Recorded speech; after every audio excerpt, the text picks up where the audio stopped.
I literally saw someone complaining that normies were there at the No King's Day protest.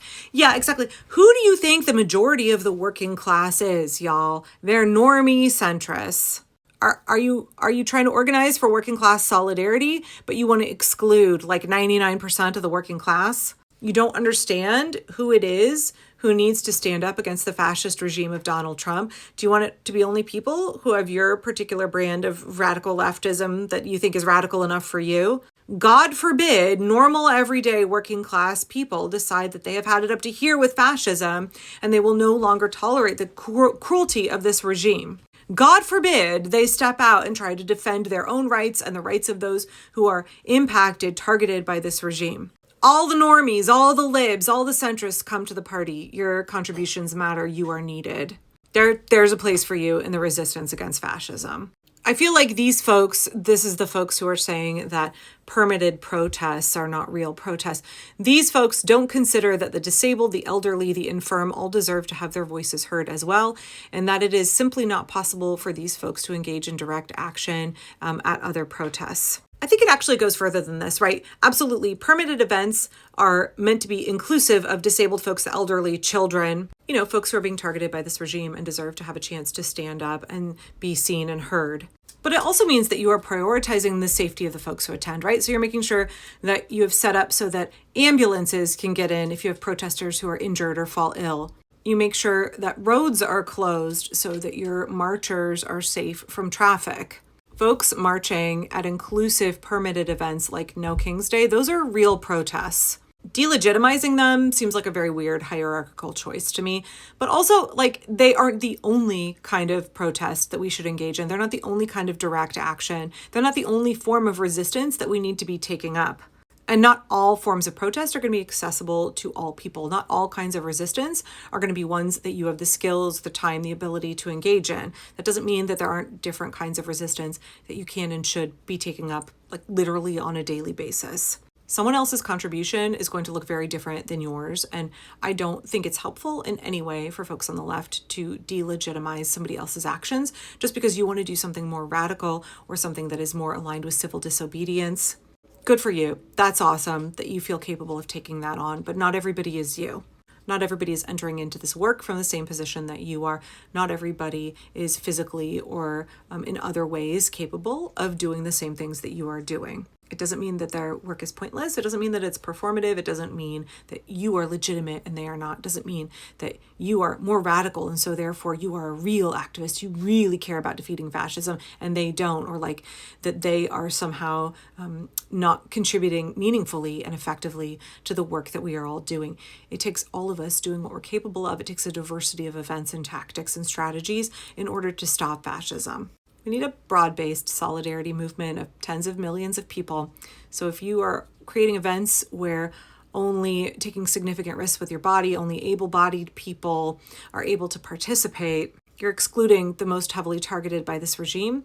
You are absolutely limiting yourself and you are shutting out the folks that you need to join your coalition. So again, our actions and our choices, how are those getting us closer to the goals that we have set forth? Broad-based coalition that makes sure that we have events and activities that are inclusive of everybody, regardless of their ability or their position, regardless of their politics, y'all. We need people who are not radical leftists. We need people who are not socialists. We need people who are not DSA. We need people who are like run-of-the-mill liberals. We need people who are centrists. We need people who have not cared about politics at all before now. All of those people. We need anybody who is willing to stand up against fascism. There's a place for everybody. And I'm sorry, but like denigrating and devaluating other people's contributions because they don't look how you want them to look, not helpful. We need a big tent. I know leftists, we love to make smaller and smaller and smaller tents. Right now we need a big tent. Bring everybody in. Make sure that there are events that are accessible to everybody. They really do need to stop calling permitted sign wavings and parades protests. We still show up and provide material support, but they're not protests. Wow, that could not be more false of a statement. I also find it really interesting how there's a certain contingent of folks on the left who are so anxious to denigrate events that are created on purpose to be accessible to folks with disabilities, to children, to the elderly, to minority groups who might otherwise be targeted by law enforcement at a non-permitted event that is at risk of being called a riot. I find it interesting how the inclusive left is so anxious to denigrate events that are meant to help draw new people into the movement, that are meant to help reduce the barrier to access. It blows my mind that folks who say they are about working class solidarity denigrate events that are meant to help the majority of the working class access resistance against fascism for the very first time. I guess I just wonder what your goal is with comments like this. How does this help advance the pro-democracy movement? How does this help draw more folks in? How does this help folks find their courage and step out and take a risk for the first time? I get that No King's Day was not radical enough for you, but guess what? The majority of Americans are not radical people. The majority of Americans are pretty darn centrist. They're pretty unused to taking risks. They're pretty unused to standing up against authority at all. One of the main purposes of No King's Day was to help people find community, to plug into resistance, to connect with other people and build those coalitions and those support networks that are going to help us get through this. Honestly, if you think that people stepping out and taking a risk and connecting with other people, connecting with grassroots movements, building those connections, building community, if you think that that is not protest against a fascist regime, if you think that's not a protest against the system that we're in that says it's all about you as an individual and how you can profit, it's all about toxic individualism, what greater protest is there against that than to say, no, I'm going to lean into community. I'm going to purposefully seek out community. It's just that these protests don't look like how you want them to look, but they actually are protests. They actually are people accomplishing very, very important goals when it comes to building an active, effective resistance against fascism. If you say you care about the working class, you need to understand that the majority of the working class is not radical. The majority of the working class is never going to take up the work that you think constitutes real protest. It's incredibly dismissive and harmful to pretend that the work that those folks are doing is not real work at all, that their sacrifice is meaningless, that what they're doing is purely performative and it's not effectual. One, that's not true, but two, you are actively harming people, discouraging people from stepping into resistance when you play these kind of hierarchical purity, like I'm more radical, and if you don't do something as radical as I want to do, then you're not doing anything at all, kind of nonsense online. Like don't do this. I would encourage you to ask yourself why it is that you think events that are meant to draw in and include the most vulnerable members of our society who are targeted by this regime, give them a voice, a platform, a chance to speak out and resist. Why that's not a real protest. Why the only kind of protest that you think is legitimate is one where the most able-bodied and most radical can show up and nobody else can participate. I understand that we on the left have a tendency to make these ever smaller and smaller tents where we shut out folks who don't want to do things exactly like we want to do them, who don't share our exact same values and perspective. We claim to be inclusive. We claim to want to advocate for all of the working class and every vulnerable person. And then we say shit like this. I'm going to shut out and exclude the majority of the working class from participating. I'm going to shut out and exclude folks with disabilities, folks who are the most targeted by this regime, from participating in effectual active resistance because it doesn't look like how I think a real protest should look. I really want to encourage folks. I understand that most people who have this perspective earnestly want to make a better world and earnestly care about stopping the fascist regime of Donald Trump. Like, I understand that. But I would encourage you to think about what your goal is, how you are moving closer toward your goal by taking up this position. Is this about you and about how you feel like you are a real radical and you are more legit than these other folks who are maybe trying this out for the first time? It's not a hierarchy. Folks who are more experienced are not better. We need everybody. We need everybody to come to the party. We need everybody to give of what they have. We need everybody to step in right where they're at. We are not going to wait for them to become more radicalized. We have things that they can do now. They can have a meaningful contribution now. And actually, we need them to step in where they're at. We need to create events that are accessible to everybody so that people can enter and then start leveling up. Just like, please, please, please think about whether posting shit like this online and then thinking this way, having this mindset, this outlook, whether this is actually helpful in coalition building, whether this is actually helpful about getting us to where we need to be, whether this is actually going to take us closer toward toppling the fascist regime of Donald Trump and getting justice and accountability for the awful illegal things they're doing now. Think about whether this mindset is actually protecting vulnerable lives. What are your goals? How is this helping you meet them? How is this building the broad-based coalition of millions and millions and millions of people that we need to get the job done? When you want to go and call for that general strike, but you've told all of the normie, centrist, working class people all around the country, what you're doing isn't real protest. What you do doesn't matter. I'm legit. I'm radical. How are you going to get those people on board with your general strike? How are you going to get those people to agree to do what you want and take those steps when you shut them down and told them that what they're doing is performative and doesn't matter? Okay, that's enough of that for me today. I'm really frustrated with the quantity of this kind of mentality that I'm seeing online from folks on the left. Okay, that's enough for me today on this subject. I'm really frustrated with how many comments I have seen along these lines today. And I feel like at this point, it's a distraction. I know I have work to do. And like a lot of online discourse with tankies or off left, skunk ape, I'm not saying that you are one of those, or with folks who feel that their form of activism, their leftist ideology is the only acceptable one or the truly radical one. I feel like this kind of headache-inducing online discourse with folks like that becomes a big time suck very quickly. So I'm going to step away and get back to the work that I need to do today. And I want y'all to know, if you're watching this, if you see comments like this online and you saw the videos saying that if it's permitted, it's not a real protest, your contributions matter. You stepping in where you are and engaging in this kind of work for the first time, that really, really matters.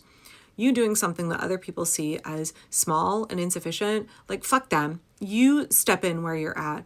You do what it feels accessible to you, and that is perfectly valid. Your contribution at No King's Day, what that event meant to you personally, but what it meant on a broader scale to the movement, that absolutely matters. It absolutely was real. It absolutely was legitimate. Don't let anybody tell you otherwise. I was part of a local Occupy encampment that got government permits. So instead of battling the city, we just kept talking about economic inequality. Lol, worth it. Yeah, precisely. The events that I went to in Portland, they were permitted. Guess what? It meant that we got to accomplish our goals and the cops didn't declare it a riot and brutalize people's bodies and shut it down. It meant that we got to draw attention to the things that we care about. We got to humiliate Donald Trump. We got to show other people how strong the resistance is, help them find their courage and plug in.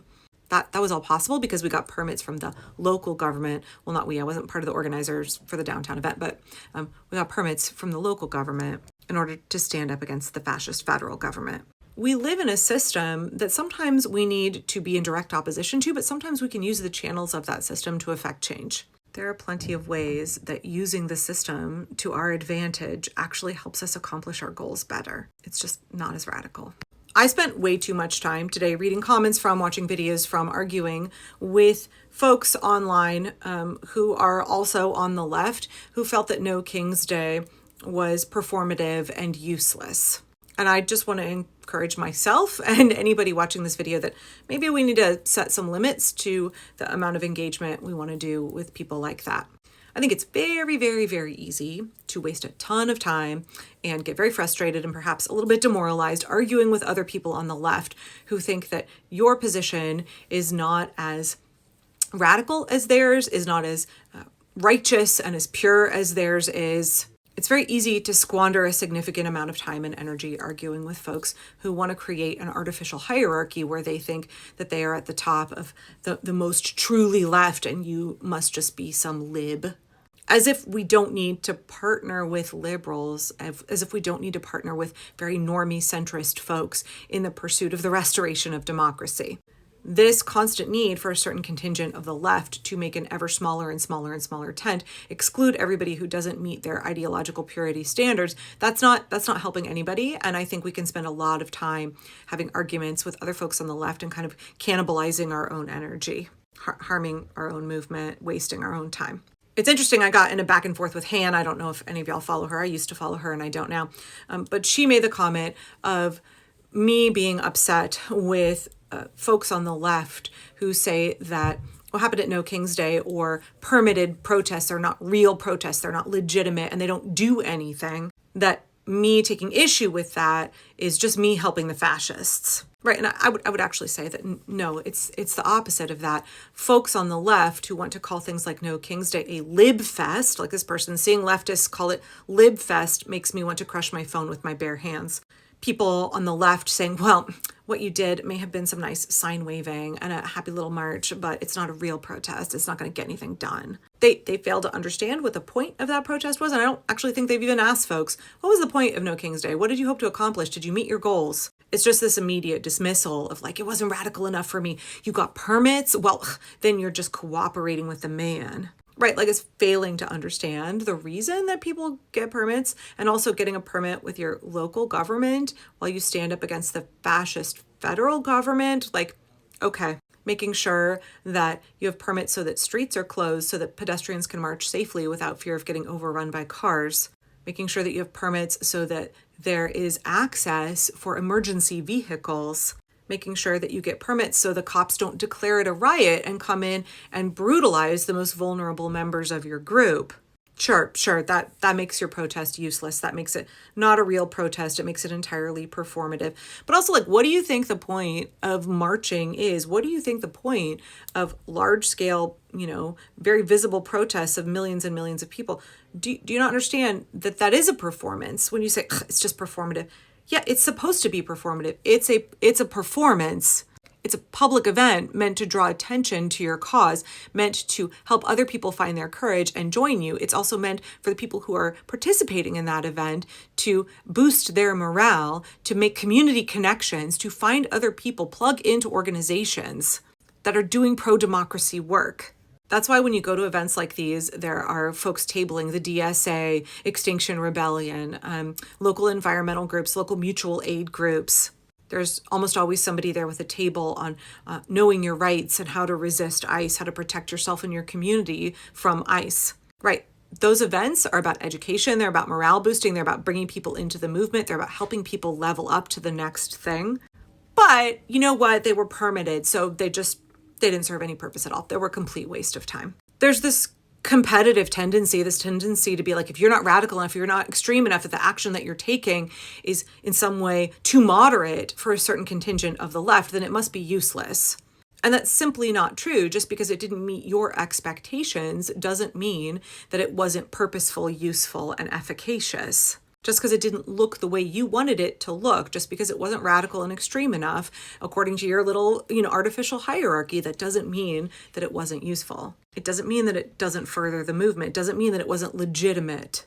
And I guess I just wonder, when folks like Han say that you can't argue with people who are offering a critique of permitted protests not being legit or No King's Day not doing anything. Yeah, I can offer a critique. That's not actually helping the fascists.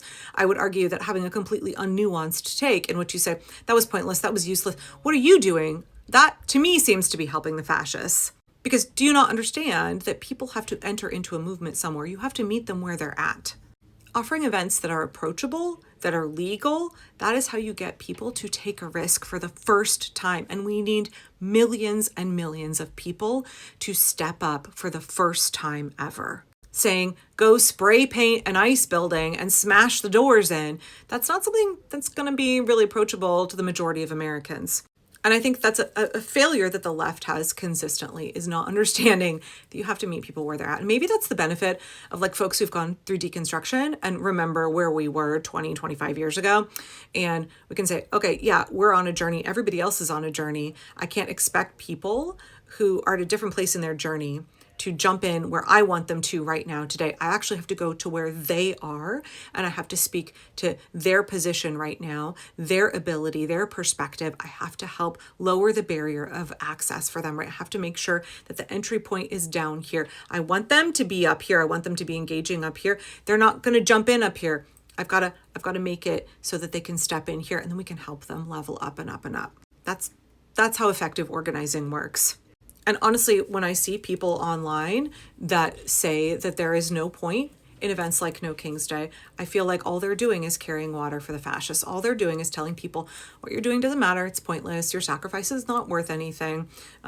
They are spreading misinformation. They're demoralizing people. And it makes me wonder what their motivation is. That doesn't mean that there aren't valid critiques of how events like No King's Day, permitted protests, things that are accessible to everybody, disabled folks, elderly folks, children, things that are nonviolent and attempt to be peaceful. Nonviolent and peaceful are not the same thing. How those are insufficient on their own to get the job done. And I think there has been a significant amount of commentary over the last 2 days from certain folks on the left online that seem to fail to understand that the organizers of No King's Day, they are aware of that reality, that folks engaged in nonviolent resistance, they are aware of that reality. Nobody thinks that No King's Day was going to get Donald Trump to step down. Nobody thinks that in and of itself was the end all and be all, and that that's all that people have to do.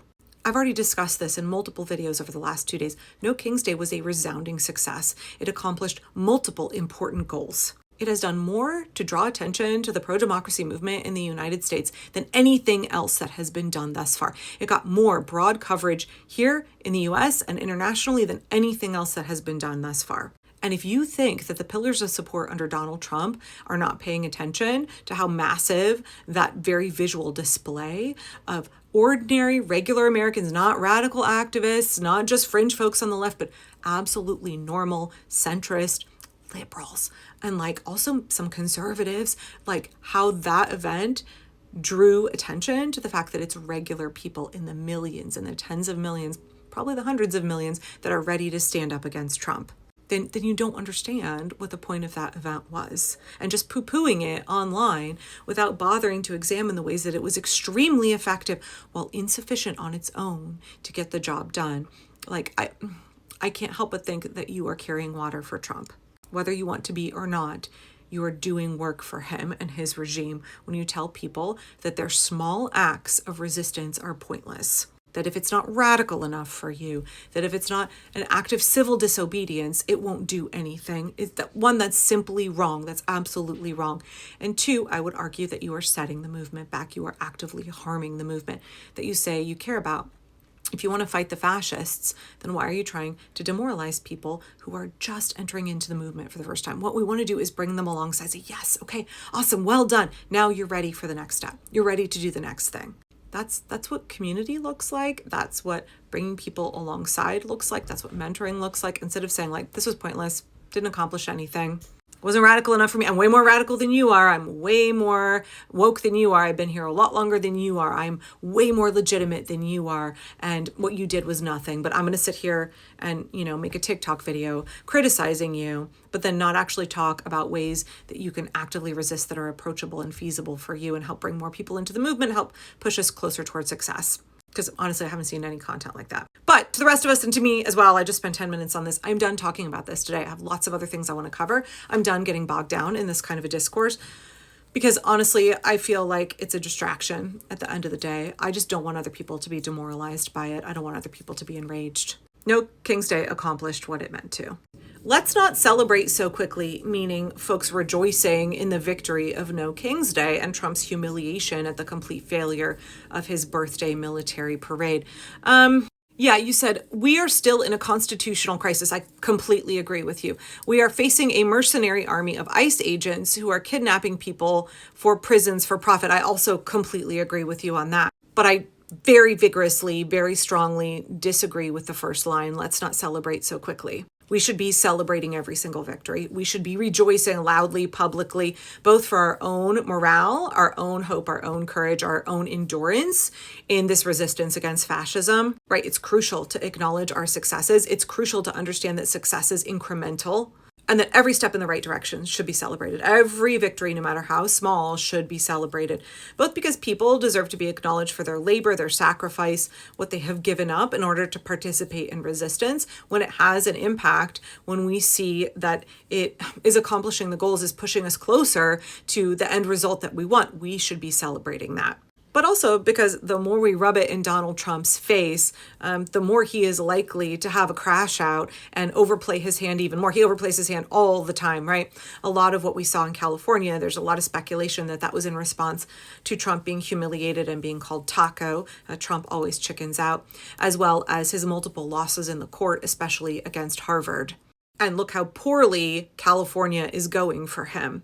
That was a foolish move on his part. And also, the more that we celebrate our victories loudly, vocally, the more that we show all of the pillars of support under Trump, those institutions, corporate media, big law firms, members of the military, members of law enforcement, the more politicians, the more we show all of them that, hey, we are committed to this. And also, look at your boy and what a failure he is. Look at how millions and millions of people are mocking him. Look at how millions and millions of ordinary people stood up against him. And that is just going to continue to grow and grow and grow. The resistance is growing, and you should pay attention. We should be congratulating ourselves for every victory. We should be celebrating every step in the right direction. We should be supporting each other as folks are trying to take risks and are trying new things for the first time, or stepping out in resistance for the first time. But I took a big deep breath off camera. But this is the part where I think we probably are in alignment. We should not be resting on our laurels. This is not a time to become complacent or think that we have done all of the work that must be done. As I said in a video earlier today, nobody thought that No King's Day was going to result in Donald Trump stepping down, the day after. That wasn't the goal of the protest. And when we are looking at what an effective resistance needs to be engaged in, it's not just one march and then another march. It is a complex series of events and skills and actions, forms of resistance that we all need to be engaging in on literally a daily basis. Every single day, there are small acts that we can do every single day. And that it is the cumulative power of those acts accompanied by kind of, I'm looking for the word, punctuated by marches like this, and perhaps culminating in something like a general strike. That's what's going to get the job done. It's the small actions we engage in every day to work at eroding the pillars of support. It's also the big marches that further erode those pillars of support and show the whole world, like, hey, the resistance is here. We are growing. We are strong. We are powerful. We are determined. You better stop thinking that Trump is inevitable and start thinking about the era of post-Trump accountability that is coming for you. And the longer you continue to uphold him and the more and more people that rise up, guess what?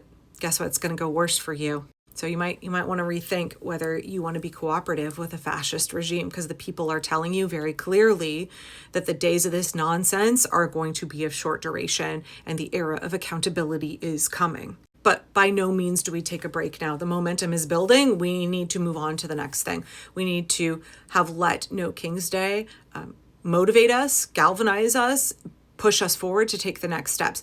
It is not a, my feet are really tired and my voice is really hoarse and I did my part and I'm done now. I do totally agree with you. We have a tremendous amount of work left to do. I think the hardest part, the biggest amount of heavy lifting is yet to come. But for me, what I'm seeing come out of No King's Day is that people are ready for the next step. People are ready to make the sacrifices. People are determined now to do what it takes. People understand the assignment a little bit better. And No King's Day said, hey, come on board, and then we're going to help you level up. And folks were like, cool, I'm here. I'm ready. Show me what to do next. So I don't think that people are resting on their laurels. I really don't think that anybody's doing that. I think that people understand the severity of the situation, and they now have a more earnest desire to get busy doing the things that are going to stop this nightmare that we're all living in. But at the same time, we should be celebrating every victory. We should be celebrating every step in the right direction. One of the worst traits of the left is our inability to just take a win. If MAGA pulled this kind of stunt, we'd be hearing about it for decades. Yeah, this is in response to some leftists online immediately trash-talking No King's Day and being like, this was just a bunch of liberals marching and it didn't accomplish anything. It was completely performative and pointless. Yes, a massive public protest of millions and millions of people is meant to be performative. That's literally the point of it. But also, can we not celebrate the actual wins here? There are many tangible goals that No King's Day accomplished. Just because it didn't topple Donald Trump in and of itself, nobody expected that. And just because it wasn't radical enough for a certain element of people, that doesn't mean that it was useless. It doesn't mean that it was pointless. It doesn't mean that it was ineffectual. I think we have every right to celebrate the way that No King's Day was important, and then to understand that we still have a lot of work left to do, and we're all ready to move on to the next step. Wow, someone named Comrade Cheffrey thinks that I'm insanely insufferable. Bless your heart, sweetheart. You tried. You tried with this comment. You got a little activated there when I said that those of us on the left who say that we care about community and solidarity with the working class fail to realize that most of the working class is centrist, are normies, are the folks that you rail against with your Twitter think pieces, and that it is toxic individualism. It's prioritizing your position, your politics over the communal good to say, I will withhold my vote until a presidential candidate caters to me specifically, comes and courts me specifically, aligns with everything I want specifically. If they don't do that, I will withhold my vote. That is the most colonizer take, pretending it's about you and what you want over the communal good, over harm reduction, over incremental progress. Just like in 2024 and 2028, our choices are going to be not fascism or literal fascism, and you'll keep playing purity politics. Thank you, VGlam Kitty, for demonstrating the exact concept I was discussing in this video. You see somebody on the left who says something you don't like, and instead of listening to what they have to say, instead of thinking about it, instead of engaging in discussion, the thing that you do immediately is say, you're not a progressive, or say, you're actually a liberal, you lib. It's the complete intolerance, inability to have any conversation about why the left is so dysfunctional and in many ways so ineffectual. Even though progressive policies are incredibly compelling, most Americans would find them very appealing and vote for them if we could communicate them well. It's just more of this purity nonsense of, if you don't think exactly like me, or I don't like something that you said, or you hurt my feelings, then I'm going to discount you, and I'm going to make my tent smaller and smaller and smaller until I have no sphere of influence whatsoever. Saying we need to coalition build with centrist normies to make progress is a reality, no matter how uncomfortable it makes you feel. I saw a TikTok saying, if you got a permit for your demonstration, it's not a protest. And I wanted to throw my phone at the wall. Oh my God, was it Comrade Workwear who said that, or Madeline Pendleton? I mean, it's definitely somebody who doesn't actually participate in community care, in mutual aid, who actually isn't out there fighting for the people who are being harmed by the Trump regime. Every time I see one of these performative online leftists, I'm like, you are nothing like the actual leftists in the real world who were out marching yesterday, who are out caring for their community, who are willing to work with people who are politically not perfectly aligned with them. Someone in my comments pointed out, and they are absolutely correct, all across this country, there were DSA members organizing and participating in protests. There were communist, socialist party members, anarchists, folks who are on the political fringe who are willing to march with liberals in permitted protests all around the country, while these folks sat making TikToks, as they do. This was the first protest I went to with my kids since having kids. I met another mom with kids. That's so important to me. First of all, Madeline, that is awesome that you got to go to No King's Day and that you got to bring your children and it was safe and inclusive. I think it's so important to remember that protests aren't always going to be safe. The state may try and be violent toward us, but it's so important that we attempt to organize inclusive events where we maintain our nonviolent discipline so that children, people with disabilities, the elderly can feel safe participating. We are trying to build a broad-based coalition of regular, everyday, ordinary Americans that are standing up against fascism, standing for democracy, for the most vulnerable, for the rule of law. The commitment to nonviolence and inclusivity in the protests at No King's Day, the protests from Hands Off, anything that Indivisible and 5051 plan going forward is something that I personally appreciate very much, and I think it's crucial toward forming an effective resistance. Permits are getting permission from the government. If we're protesting the government, it's not effective if we're getting permission for it. Lol. Laurel, this is the kind of weird binary thinking that's not only not helpful, it's not true. You do understand that we all live in a system that we did not create. But sometimes you can use the tools of the system in order to affect change. I know some folks don't believe that. You tell me, what kind of mass protest of somewhere between 6 and 12 million people would we have had yesterday? And with very little involvement from law enforcement at all. Had folks not organized with the community, had folks not made sure they got permits, making sure that roads were blocked off and traffic rerouted for the safety of the protesters. This is such a weird fallacy to think that your protest does nothing if you got a permit. Believe me, I'm as much fuck the man as you are. But like, this is such a weird, fallacious, erroneous claim to say that if you get a permit, your protest can't be effective. Leftist activists make allies, online slacktivists make views. I completely agree with you. Yeah, I don't want folks to think that online leftists who may have huge platforms, millions of followers, and get tons of traction on here and don't actually do anything other than make content. In fact, there's a very large leftist creator on this app, and folks who know them in real life are like, they aren't involved in activism in our city at all. They don't engage in mutual aid at all. Those folks are not representative of leftists in the real world who really care about their community, who really care about making a better world, about making a better United States. Yesterday's protests were full of folks from the DSA, folks who were communists, folks who were from all kinds of organizations and political groups on the left. They were there marching, they are there organizing, they are there working. I do think there's a very strong divide between those of us who are actually invested in our communities and are actually out doing the work and slacktivists online. Okay, let's do it. Let's talk about the left and their really bad take on No King's Day. Hi. If you just watched the first few seconds of that video and didn't watch the whole thing, then you are definitely going to misunderstand the point that I was making.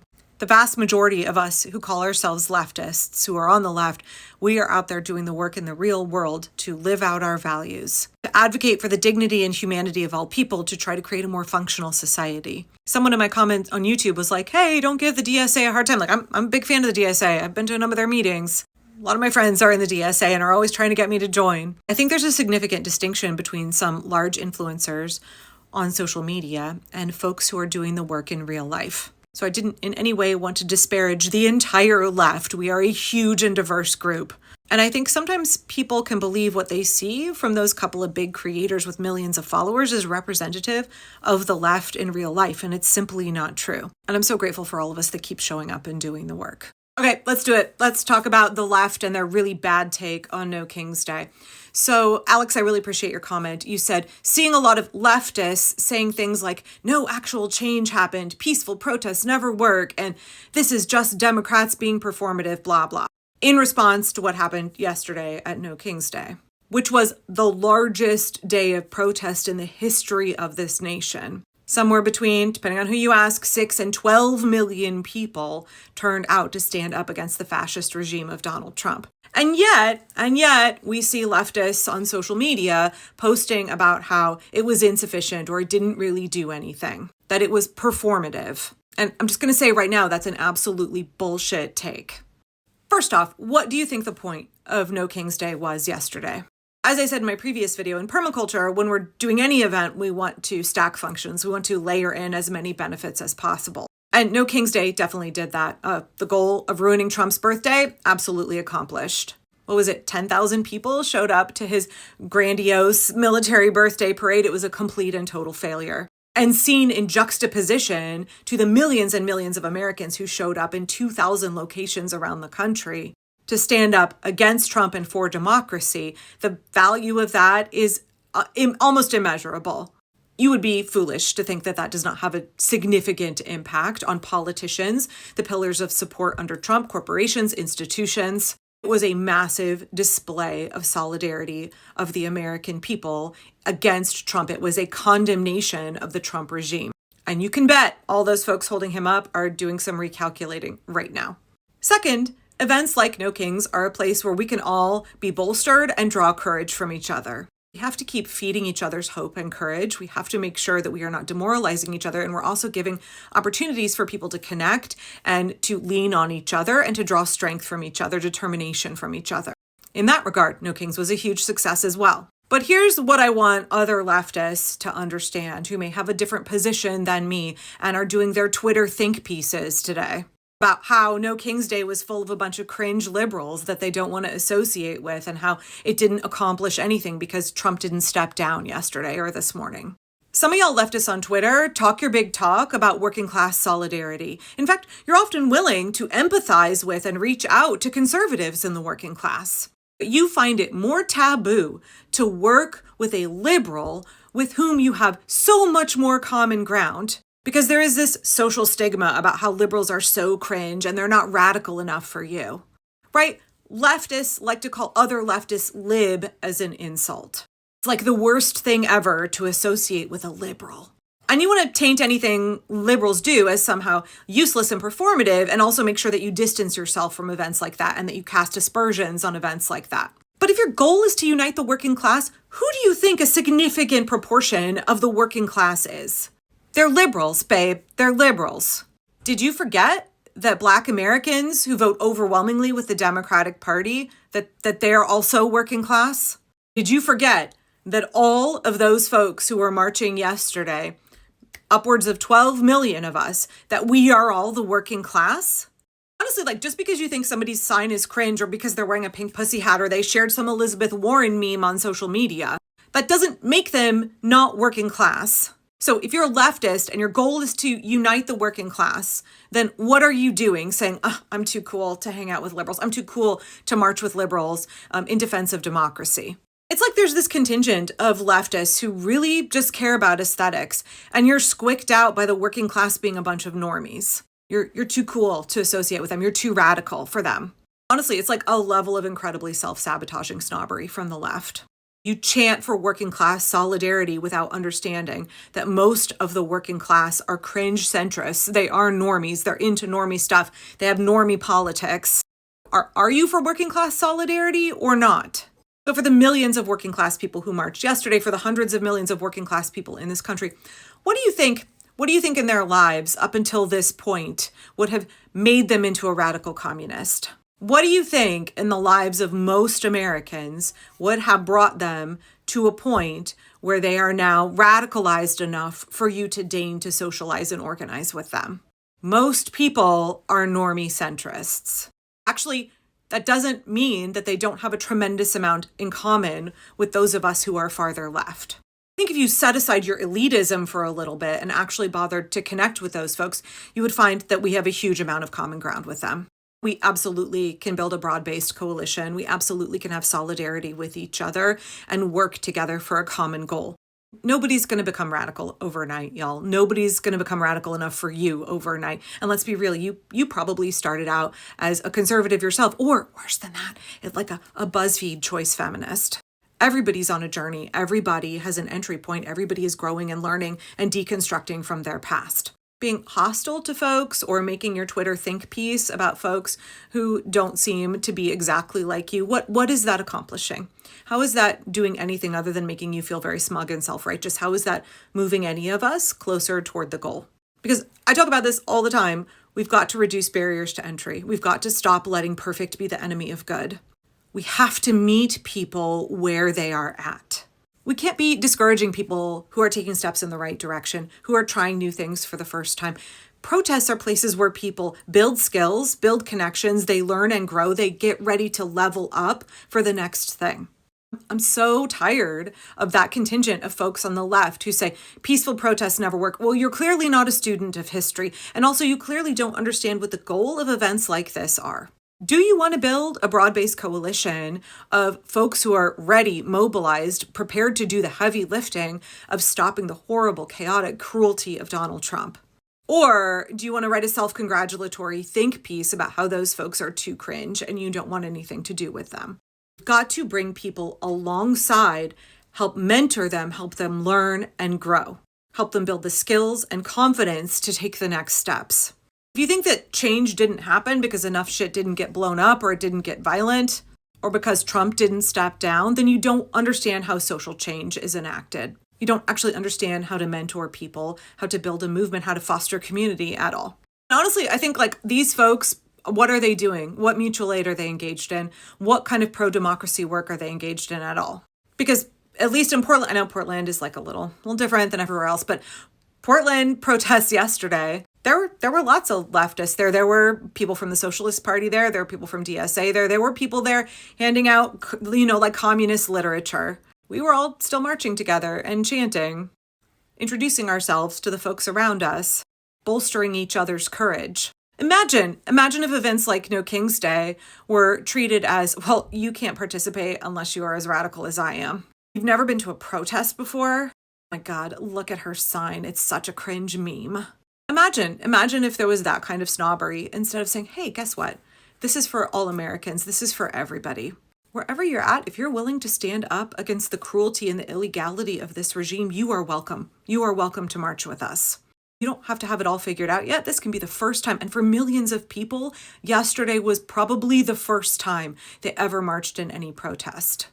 I know for the East Portland event, where I was a safety marshal, I talked with a lot of folks throughout the morning, and lots of them said it was the first time they had ever been to a protest. People have to start somewhere. They have to start that journey somewhere. Everybody has an entry point.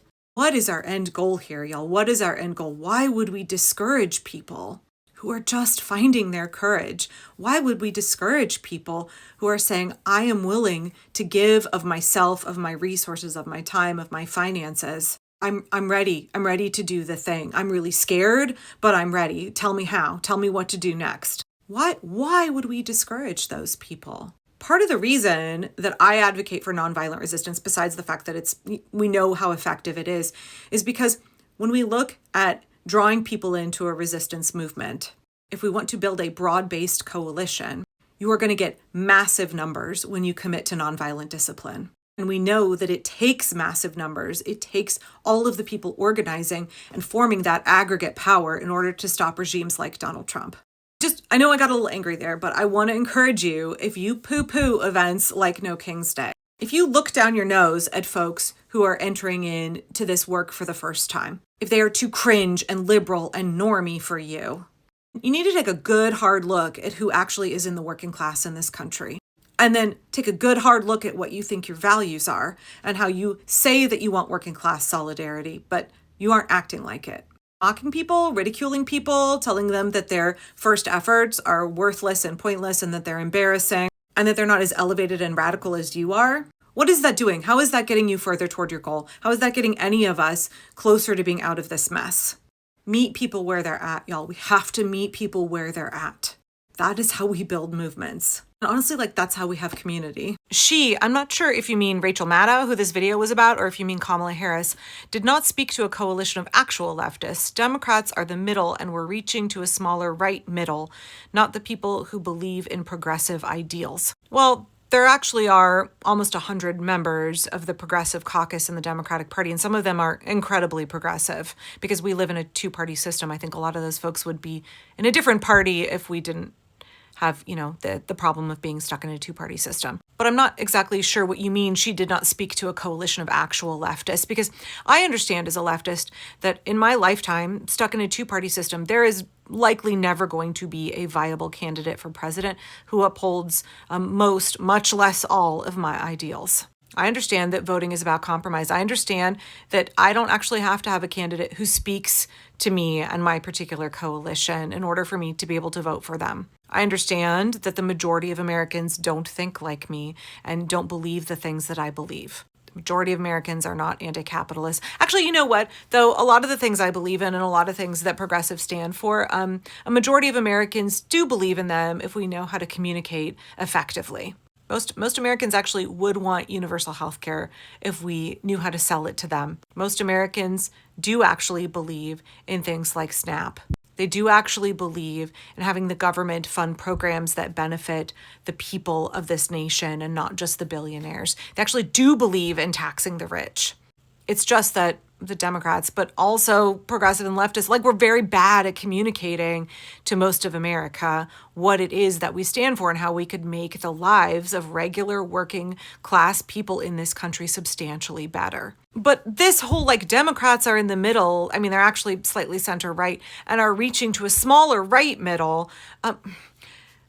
I guess I just feel like any presidential candidate should not be required to pander to my specific brand. They shouldn't be courting me as a voter. I understand that my obligation as a citizen of this nation is that I must carry out my civic duty and vote. That's my duty. That's my obligation for having had the privilege of being born in this nation and being a citizen here, is that I have to exercise that right to vote, and that it's not about a candidate who's going to court me and appeal to all of the things I want. It's there's two of you on the ballot and I need to pick the one that is going to be the one who's going to result in more harm reduction than the other one. For me, it's always been the lesser of two evils for voting, and that's just the way it is. You know where I vote for the candidate that I'm really excited about in the primaries, and in local elections, when there is much more room to have third-party candidates and have them be viable on a ballot. Like, I understand that the general election for the President of the United States of America is not one where I stand on my high horse about my politics. It's one where I vote for harm reduction. If I wanted a more progressive candidate, I should have pushed for it in the primaries. I should have gotten out there and pushed harder, or I should have been working. And by I mean all of us who want to see the party move to the left or want to see a viable third party be constituted, like the Working Families Party, who currently, has to endorse and support Democratic candidates because they understand they're not viable on a national level either. Like, we should have all been doing that work. We should have been taking the years and years and years of laying the ground and building the coalitions and moving either those platforms or those parties more into the mainstream, gaining popularity, building the base that could get those folks elected. We don't suddenly decide to do that in a presidential election. And I hope that leftists remember that in 2028. What we're living now, how god-awful it is, how much suffering is being inflicted on the most vulnerable, that we all remember we're not going to get a magical leftist candidate who's going to have all the things that we crave in 2028. It's not going to happen. We're probably going to get a white dude who's pretty establishment Democrat and maybe has a couple of progressive things that he's pushing. The thing we're going to have to insist on and we're going to have to push for is accountability for all of the collaborators with fascism right now, all of the folks who are actively driving this regime and all of the folks who are holding it up. We are probably not going to get some great leftist candidate. We're going to have a candidate who's pretty electable, mainstream, white dude, but who is saying, I will fiercely pursue accountability. That is the compromise that I personally think we are going to have to be making in 2028. And we better not fuck it up. We better not fuck it up, y'all, by sitting on our high horse and demanding purity in our candidates, demanding that they pander to us, that they indulge our whims and our priorities and our political ideals. All we're doing is centering ourselves when we do that, and we're throwing the most vulnerable people under the bus. I understand that it's not all the leftists who withheld their vote and were never Kamala leftists or voted for a non-viable third-party candidate in the general election that resulted in where we are now. I understand that, but also those folks had an impact. Because every single vote matters. Every vote matters. I pointed to a local election that we just had where all of our family voted for the local community college bond, which they could not get passed in the last 50 years. They've tried time and time again for 50 years because East County, here in Multnomah County in Portland, the suburbs are very conservative. And so they didn't want to vote to see $40, $60, $100 increase on their property taxes every year. So they said, fuck you to the community college students for decades. We just had an election. And I pushed really hard to get out the vote. My friends were all pushing to get out the vote. Folks I know that are teachers at Mount Hood were pushing so hard. And guess what? It passed by 131 votes. All 4 of the voting adults in my household, our votes really, really counted. You never know when your vote is going to make all of the difference in something that would be transformative, protective or transformative for countless people. I know that we are all in the thick of it right now, trying to protect our communities. We are all doing what we can to advocate for democracy and to mitigate the harm of the Trump regime. But the general election in 2028, not going to be a time for us to get on our high horse. I hate to say it. The goal of the presidential election, honestly, the goal of the midterms too, is just stop fascism. We have one main goal right now: stop fascism, protect democracy, reinstitute democracy. That's going to require compromise. We're going to have to set aside some of our ideals. That doesn't feel great to hear. I don't love it, but guess what? We have to operate in the system in which we actually live, not in the fantasy we have built in our heads. So just something to think about. What do we believe as leftists? Is it about collective liberation? Is it about protecting the most vulnerable? Is it about helping the working class? Is it about progress? Because real progress is incremental. We would love one big sweeping revolution where we get everything we've ever hoped and dreamed for. But real progress is a slow grind. Real progress takes a lot of time. It takes small successes. So just something to be thinking about between now and the midterms, between now and 2028. What are our goals? For me, it's restore democracy. For me, it's boot out the fascists. For me, it is accountability for the fascists. What does it look like for you? Leftists hate to hear this, but there aren't as many of them as they think. It's why the Democrats don't cater to them. They'd love to have them in the coalition, but that means leftists need to work with classic liberals and centrists. Yeah, I completely agree. Like, I'm well aware that my politics are on the fringe and that establishment Democrats are never going to cater to what I want. And even like most progressive Democrats are not going to cater to everything that I want. I do think a lot of us on the left, and especially the folks in the off left, they think that they are a far larger contingent than they are. They think they are far more powerful and influential than they are. They think that they should be catered to, pandered to the exclusion of all of the centrist normies and the Democrats, right? Like, take up my position, even though it will alienate the majority of the Democratic Party. They give themselves far more power than they actually have. And it's really interesting to me how many people claim to be leftists and value community and they want working class solidarity, but they fail to understand that the majority of the working class is very centrist.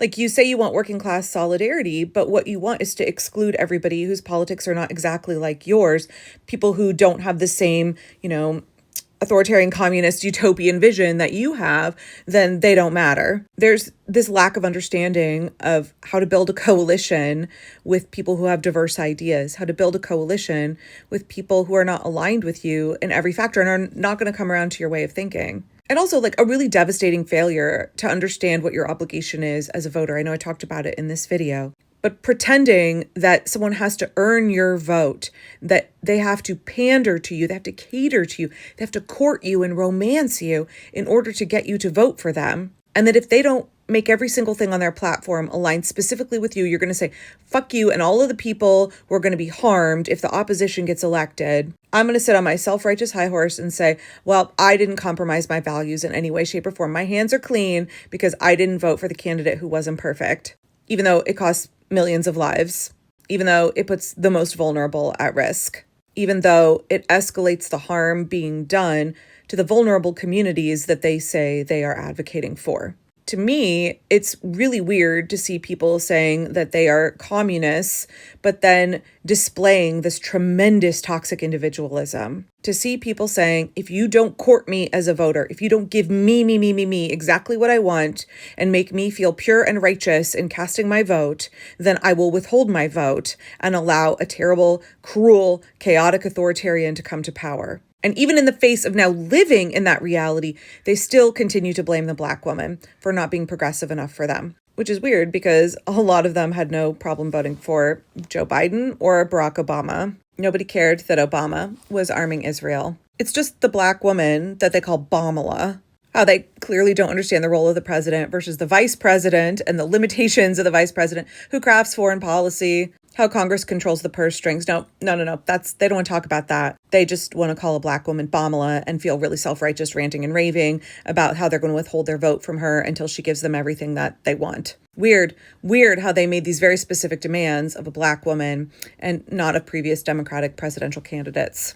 But getting back to this point here, I think it's really easy when you're in your little insular Twitter bubble, cranking out your tanky think pieces, or you're in your carefully curated social media spaces where everybody thinks like you. It's easy to get this perception that your group is far more larger and influential and should be pandered to in a way that just doesn't match with actual reality. You have a very skewed perspective. And I've even said that because my social media feed leans very left. Sometimes I find it hard to remember that we are not the majority of Americans and that we're not even a particularly substantial and influential minority when you look at what Americans consider the left versus right. I mean, we all know establishment Democrats, they are really on the right. We don't really have a left-wing party in America at all. And then if you look at the off-left folks, they're just this little tiny sliver. And they think because they bluster really loudly online that they should be listened to, that they should be granted more power and sway than they actually have. I do think it's good for everybody on the left to have a little reality check, a little radical acceptance about where we fit into the political ecosystem, how we can use what power we do have, how we can leverage what influence we actually do have, and how we can get over ourselves a little bit and think about coalition building. I definitely think a lot of folks on the left have not deconstructed from the toxic individualism that is rampant in American society, that is the foundation of American society. give me every single thing that I want, or I will withhold from you my vote. You have to earn my vote. You have to court me. You have to romance me. That is toxic individualism. That's prioritizing your feelings above the communal good. And yet you say that you're a communist. That's prioritizing your wants, your agenda above harm reduction and what is actually feasible and doable within our society right now. That is rejecting incremental progress so that you don't have to compromise yourself and your wants in any way, shape, or form. That absolutely is toxic individualism.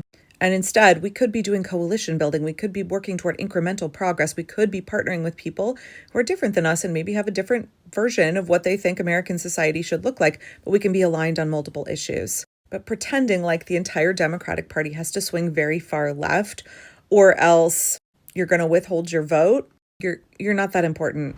And the party knows that you're not that important. The party knows that you over here may have a big online presence, but you aren't a substantial portion of the voter bloc. And also catering to what you want specifically will alienate all of these folks over here. And you've shown how fickle you are and how unlikely it is that you will show up to vote at all. So I guess I just don't understand what folks think they are doing when they say, I will withhold my vote. I will hold my vote hostage.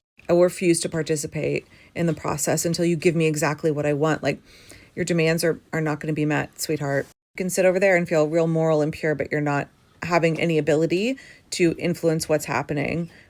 I know you think that stepping out and doing nothing is influencing what's going on, but you're choosing to remove yourself from the table when you could have had a seat at it. You would have had a compromise, but you could have a seat at the table. I don't know. I know people in my comments are saying things like, you're not progressive, you're a lib, you're not a leftist, because they don't like seeing somebody who's on the left being willing to compromise, focusing on harm reduction, because that's not what they're used to seeing in their little insular online spaces. But in the real world, most of us leftists understand that we have to do compromise voting all of the time. And we understand what it is to be interacting in our communities, interacting with the political process, interacting in a society that is not exactly how we would like it to be. We understand that we want to contribute where we can, and that we're not waiting to be catered to try to do good where we live. So yeah, thank you, Mr. Wayne, for saying this. I completely agree with you. Leftists are not as influential as we think. And again, leftism is like a very broad definition with all kinds of different folks with different perspectives and beliefs under that umbrella. So whatever your little particular brand of leftism and your particular ideals and platforms are, you're just this little tiny wedge. Doesn't mean that you can't do good things. It doesn't mean that you can't have influence, right? As a permaculturist, small solutions, any little contribution can be meaningful and important. Regular, ordinary people can do big things, and we all have meaningful contributions to add as we work towards solutions.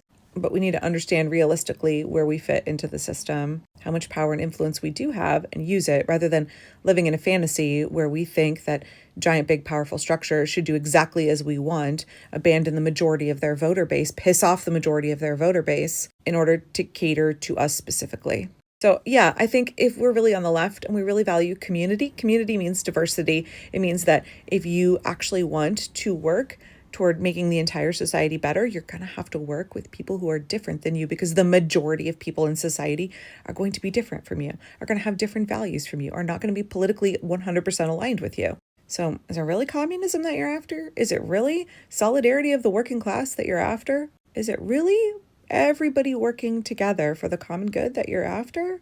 Is it really prioritizing the good of society over your own personal whims? Are you really embracing communism or socialism over toxic individualism? Because there's a chunk of folks on here, online again. In real life, folks are very, very different. It's just these online folks who have an outsized voice and think they are more important than they are because the algorithm puts their content forward. Are you really about the things that you say you're for? What does that look like in the real world, not in the Twitter sphere? For over a year, you severely online leftists have called everyone who is not as pure as you genocidal baby killers. At the same time, you could have been gathered in that 3.5% of the population that shut down large portions of the country on Saturday, and also is working to shut down the fascist regime of Donald Trump. Yeah, these are the same people who seem to only care about their specific cause, their specific pet atrocity that allows them to be very self-righteous and morally grandstand and justify not voting for a black woman. That same group has been fucking crickets about the 300,000 children and counting who have died because Elon Musk stopped USAID. They don't seem to care about anybody except the one group that they are focused on. They don't even care about them because that group is now suffering immeasurable harm. By the end of the year, more than 1 million children will have died because Elon Musk cut USAID. Voting, not voting, has consequences. I just want to say something in response to this comment. Being on life support about to pull the plug isn't really harm reduction. You must not be a member of any of the groups for whom there actually is a significant difference between Republicans and Democrats. There was somebody at the No King's Day protest on Saturday who was a counter-protester with a sign that said, show me the difference between Democrats and Republicans. Like, that false equivalency is not helpful. Are establishment corporate Democrats doing all the wrong things? Are they also bought and paid for by the same special interest, the same dark money that has bought and paid for the Republicans? Yes. Are there 100 members of the Progressive Caucus who are not like that? Yes. Like, it's just such a bad faith, disingenuous take to say that life right now in the United States would be exactly the same if Kamala Harris was president.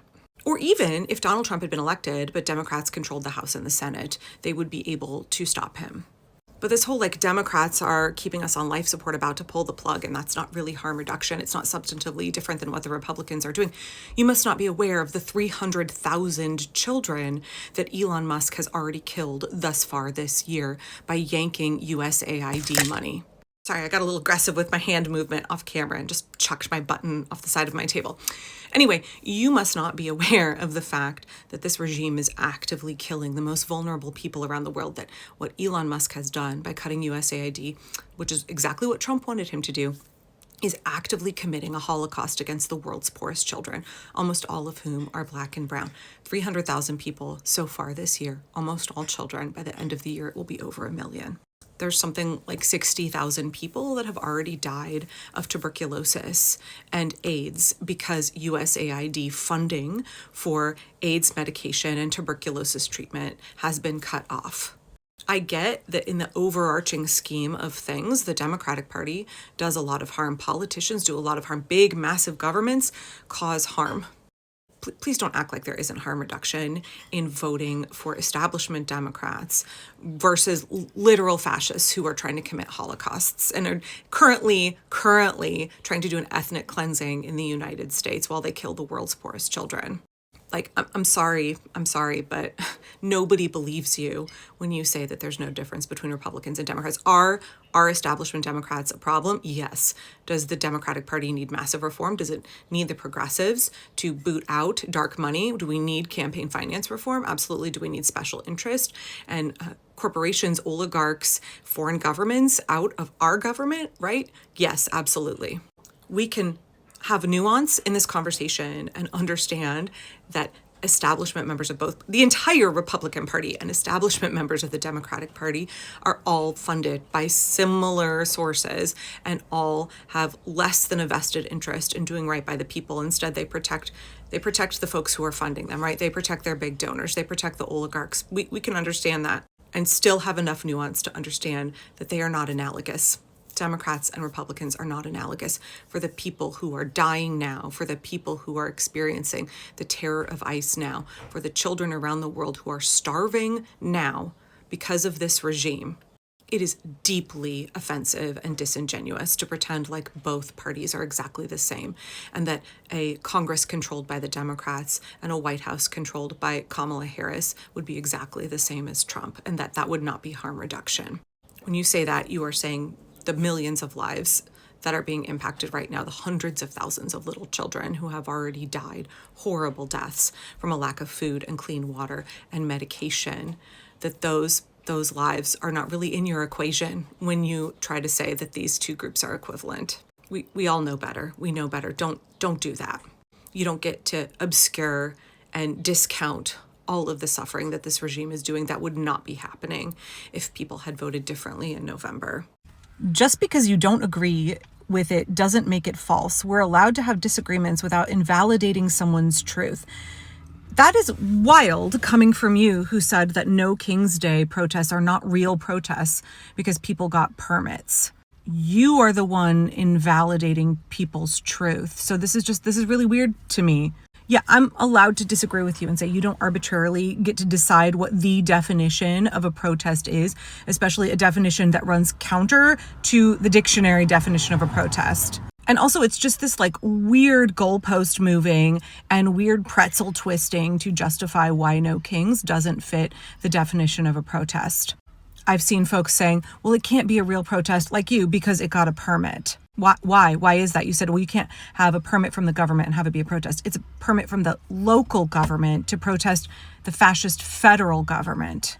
Also, then you're literally discounting hundreds of protests in the history of the United States that have been permitted. I've also seen this claim, well, it can't be a real protest if it's not disruptive. Okay, the No King's Day protest in Portland shut down 2 bridges and major thoroughfares in the city for hours and hours and hours. Pretty sure that's disruptive. Someone else said, well, it can't be a real protest if they don't have demands. No King's Day had demands. It had goals.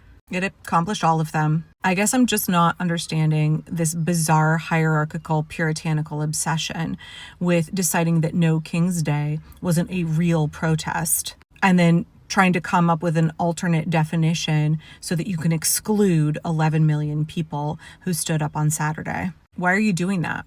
Why is it that why are you trying to invalidate the truth of 11 million people? What's your goal there? What's your goal?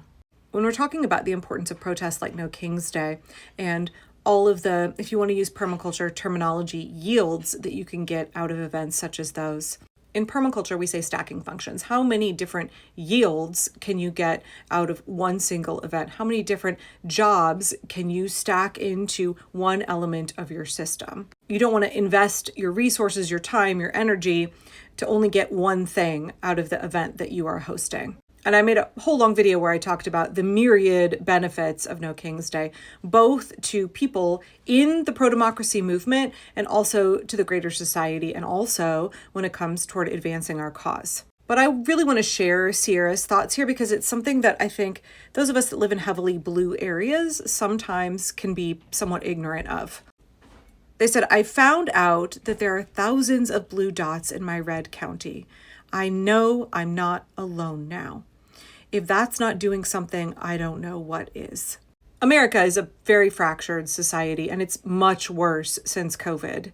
We are all very isolated. So many of the connections that we had before 2020 dissolved, withered, faded away. So much of especially our real world, like where we live, not online spaces, but real world community, very much fell apart in 2020. And folks all over this country have really struggled to reconstitute that in the time since. I know folks like to joke about the male loneliness epidemic, but like everybody in America is pretty lonely. We're pretty isolated from each other. We're very disconnected. Human beings are social creatures and we need that community. And I could go down a whole tangent about how I think part of the reason we are in the position we're in now is because we are so isolated, because America as a society has leaned so much into toxic individualism. Not only have we lost the village, we've lost our sense of obligation to other people in the community. We have put the self above all else in our society. And that's something that goes back to the pioneer days, y'all. I know I've talked about this before. My now 17-year-old did a whole research paper on this for college. It was really fascinating. I read a bunch of the research with him about how American society, and especially the colonization, the pioneer movement, really amplified toxic individualism and isolationism in like the core of our society. So you add that kind of like underpinning philosophy in our nation to the fact that COVID physically isolated us from each other. Politically, ideologically, people became very factionalized, but physically, we just didn't see anybody, right? I was hanging out with friends. I was really into roller derby before 2020. I was very social. I was out with people 4, 5, 6 days a week. My social life was booming. I had a very large circle of friends. And very quickly in 2020, all of that kind of faded away because we lost the thing that like provided the glue to hold us all together, right? The sport that we all cared about just like completely got shut down. And folks tried to have Zoom meetings and they tried to connect in different ways. And it just didn't work. Everybody was exhausted being on Zoom all the time. And then I also lost my gardening club. I lost my knitting group. All of these places that we had social connection just fell apart. And I think so many of us have not done a good job. I'm not blaming us, but we've not done a good job of rebuilding those connections and reforging that community in the wake of, the COVID pandemic, which is ongoing. I could rant about that as well. You'll notice if you see me out at protests, I'm always wearing a mask. I know at least one event I went to on Saturday, there were active cases of COVID. I'm always trying to do my part to protect folks in our communities. So even if I'm outside, if I'm at a crowded event, I will be masking. But then we saw the run up to the election, and that really galvanized people to work together. So if you had the privilege of being in a heavily Democratic area, heavily blue area, you were able to kind of reforge some community in the last several months, both before the election with the Get Out the Vote movement, and then after the election as people started to organize to push back against the fascist regime of Donald Trump, and to organize for mutual aid, to care for the most vulnerable in our communities, to try and support each other.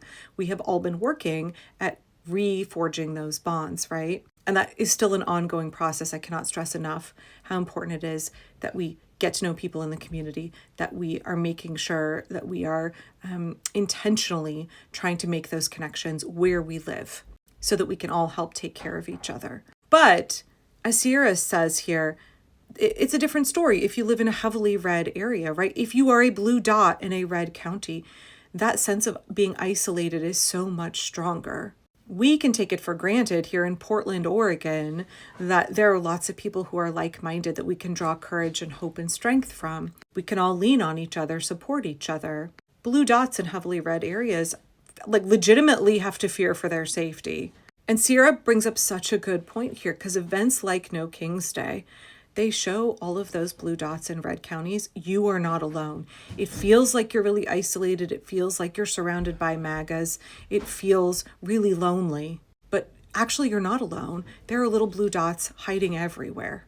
And then they come out of hiding in order to connect at events like No King's Day. The strength and encouragement and solidarity and community that, those blue dots in red counties get from events like No King's Day, there is unbelievable importance, power in that. And I think that we've got to count that as a yield. That has got to be one of the functions that we stack in to events like No King's Day. And it's not just the good feelings that those folks get of like, oh, I'm not alone. I don't have to be so scared. I'm not so isolated. It's not just that feeling. It's like, actually, this is a chance to build those connections, to form those networks.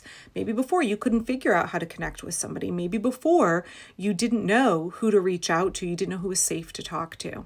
The networking that can be done. It's not just like about friendships. It's not about finding your, bosom friend at events like this. Maybe you will.